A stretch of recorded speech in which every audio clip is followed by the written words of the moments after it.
Dear student, now we are moving on a very interesting topic which is about volatility. And this topic is interesting for the students of finance and financial economics and financial econometration. जो इस area में interest रखते हैं, they know that the data on financial sector is very much volatile. क्योंकि उसमें हम predict नहीं कर सकते, और जब हमारे लिए प्रेडिक्शन पॉसिबल नहीं होती क्योंकि आपका जो डेटा है वो वोलेटाइल होता है, एकदम से नंबर आपका जो है वो मूव हो रहा होता है, समटाइम पॉजिटिव हो रहा होता है, समटाइम नेगेटिव हो रहा है. You are unable to predict the data. अब फाइनेंशियल सेक्टर में specially when you are talking about the stock market and stock prices and exchange rate, तो उसमें आप स्टॉक प्राइसेस को प्रेडिक्ट नहीं कर सकते. अगर आप स्टॉक प्राइसेस को प्रेडिक्ट कर सकते तो हर बंदा जो है वो मिलियनर से बिलियनर में कन्वर्ट हो जाता, वो अपनी इनकम को इन्हेंस कर, क्योंकि उसको आइडिया है, वो प्रेडिक्ट कर रहा है कि फ्यूचर में stock prices are going to increase या फ्यूचर में they are going to decrease. अगर डिक्रीज हो रही हैं वो अपनी चीज़ों को सेल कर देगा, अगर वो फ्यूचर में इंक्रीज हो रही हैं वो बाय कर लेगा. तो इसलिए उनमें जो फाइनेंशियल सेक्टर में सबसे टफ जॉब होती है टू प्रेडिक्ट द वैल्यूज. सो जो वॉलेटिलिटी है, अगर आपके डेटे में कोई वॉलेटिलिटी नहीं है तो आपके लिए रिस्क लेवल बहुत मिनिमम होता है. अगर डेटे में थोड़ी सी वॉलेटिलिटी आ रही है, थोड़ी सी मूवमेंट आ रही है, देन आपका रिस्क लेवल थोड़ा सा बढ़ जाता है. और अगर आपका डेटा बहुत ज़्यादा वॉलेटाइल हो, बहुत ज़्यादा उसमें स्विचिंग आ रही हो, एकदम से आपकी जो स्टॉक प्राइसेस है इंक्रीज हो जाती हैं, एकदम से डिक्रीज हो जाती हैं, फिर इंक्रीज हो रही हैं, फिर you are unable to predict.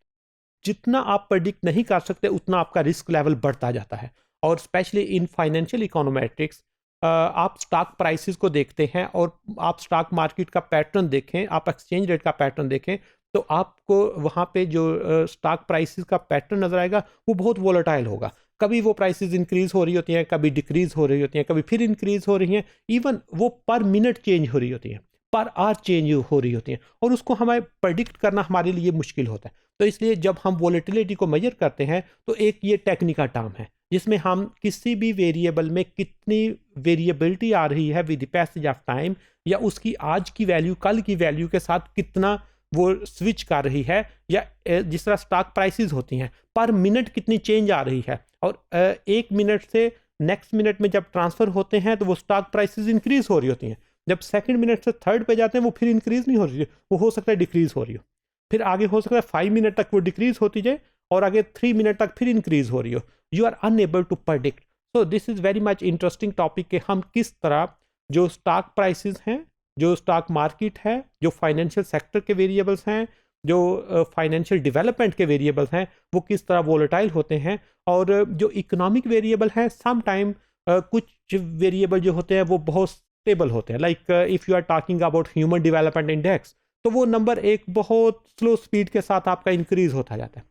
If you are talking about per capita income, this is going to sometime increase at 2%, sometime it's at 3%, sometime 1.5%. In the same pattern, आप कोई भी लाइक आपकी पॉपुलेशन है, it's going to increase. आप easily predict कर सकते हैं कि पर ईयर कितनी चेंज हो रही है, but as far as the financial sector is concern we are unable to predict. हमारे पास उसका कोई पैटर्न नहीं होता, कोई ट्रेंड नहीं होता, और उसको गेज करना थोड़ी सी टफ जॉब होती है. लेकिन we have some statistical software जो उसको प्रेडिक्ट करके हमारे लिए वो इजी कर देंगे कि हम किस तरह फ्यूचर में जो प्राइसेस हैं वो किधर मूव करेंगी उसको प्रेडिक्ट कर सकते हैं.